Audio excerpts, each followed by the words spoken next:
You.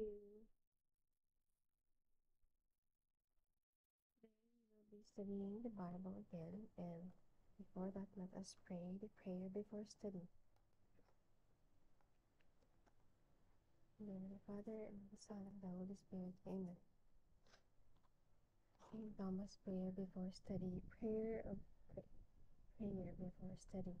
Creator of all things, true source of light and wisdom, lofty origin of all being, graciously let a ray of your brilliance penetrate into the darkness of my understanding, and take from me the double darkness in which I have been born, an obscurity of both sin and ignorance. Give me a sharp sense of understanding, a retentive memory, and the ability to grasp things correctly and fundamentally.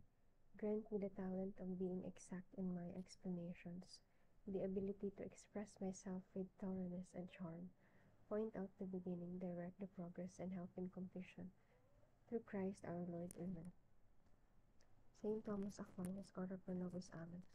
Mother Mary, Ora pro nobis. Amen. Saint Expeditius, Ora pro nobis. Amen. Saint Jude Thaddeus, Ora pro nobis. Amen. Saint Therese of the Child Jesus, Ora pro nobis. Amen. Saint Rita of Cassia, Ora pro nobis. Amen. Saint Monica, Ora pro nobis. Amen. Saint Joseph of Cupertino, Ora pro nobis. Amen. Saint Padre Pio of Pietrelcina, Ora pro nobis. Amen. Saint Clare of Assisi, Ora pro nobis. Amen. Saint Teresa of Avila, Ora pro nobis. Amen. Saint Rose of Lima, Ora pro nobis. Amen. Saint Carlo Acutis, Ora pro nobis. Amen. Saint Faustina Kowalska, Ora pro nobis. Amen. Saint Pedro Calungsod, Ora pro nobis. Amen. Saint Lorenzo Ruiz, Ora pro nobis. Amen.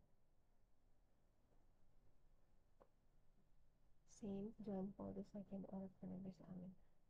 Gloria Patri et Filii et Spiritui Sancti, sicut erat in principio et nunc et semper et in saecula saeculorum. Amen. Thank you, Lord.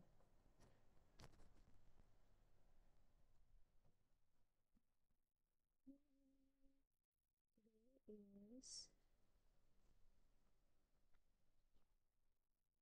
James chapter 2. Is it correct? Yes, James chapter 2.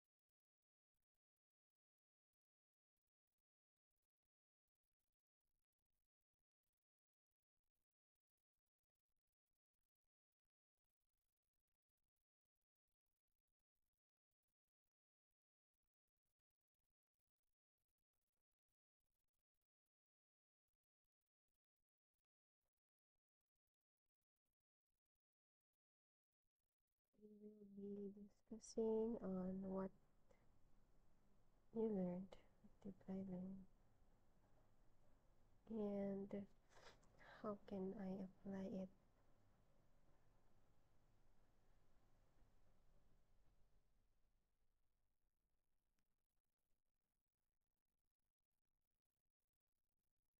James chapter 2.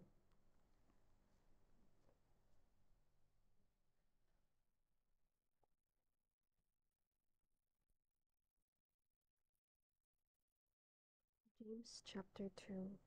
Warning against prejudice. My brothers and sisters, as believers in our Lord Jesus Christ, the Lord of glory, you must never treat people in different ways according to their outward appearance. Suppose a rich man wearing a gold ring and fine clothes comes to your meeting, and a poor man in ragged clothes also comes. If you show more respect to the well-dressed man and say to him, "Have this best, sit here," but say to the poor man, "Stand over there," or "Sit here on the floor by my feet," then you are guilty of creating distinctions among yourselves and making judgments based on evil motives.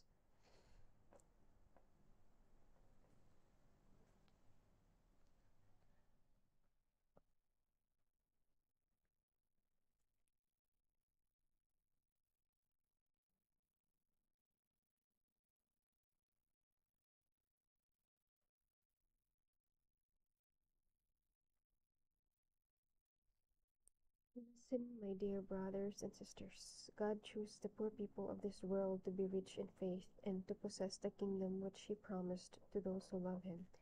But you dishonor the poor, who are the ones who oppress you and drag you before the judges. The rich, they are the ones who speak evil of that good name which has been given to you.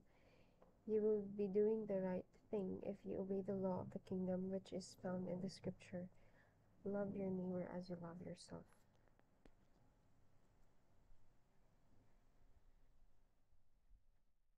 But if you treat people according to their outward appearance, you are guilty of sin, and the law condemns you as a lawbreaker. Whoever breaks one commandment is guilty of breaking them all. My God. For the same one who said, "Do not commit adultery," also said, "Do not commit murder." Even if you do not commit adultery, you have become a lawbreaker if you commit murder. Speak and act as people who will be judged by the law that sets us. Speak and act as people who will be judged by the law that sets us free. Oh my God! I remember this is the same gospel today, October 22. About freedom from the grace of freedom because of Jesus' grace. For God will not show mercy when He judges the person who has not been merciful, but mercy triumphs over judgment. But mercy triumphs over judgment.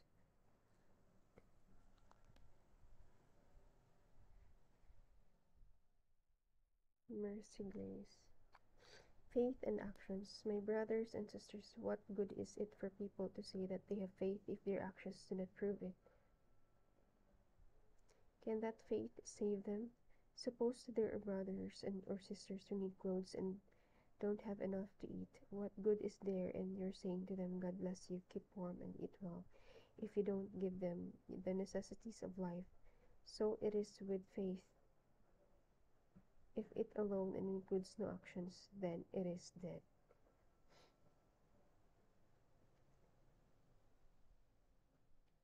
But someone will say, one person has faith and another has actions. My answer is, show me how anyone can have faith without actions, and I will show you my faith by my actions. I will show you my faith by my actions. Do you believe that there is only one God? Good. The demons also believe and tremble with fear. You fool, do you want to be shown that faith without actions is useless? How was our ancestor Abraham put right with God? It was through his actions when he offered his son Isaac on the altar. Can't you see? His faith and his actions worked together. His faith was made perfect, though his faith was made perfect through his actions. His faith was made perfect through his actions. And the scripture came true that said, Abraham believed God, and because of his faith, God accepted him as righteous. And so Abraham was called God's friend. You see then that it is by people's actions that they were put right with God, and not by their faith alone. It was the same with the prostitute, Rahab. He was put right with God. She was put right with God through her actions, by welcoming the Israelite spies and helping them to escape by a different road. So then, as the body without the spirit is dead, so also faith without actions is dead.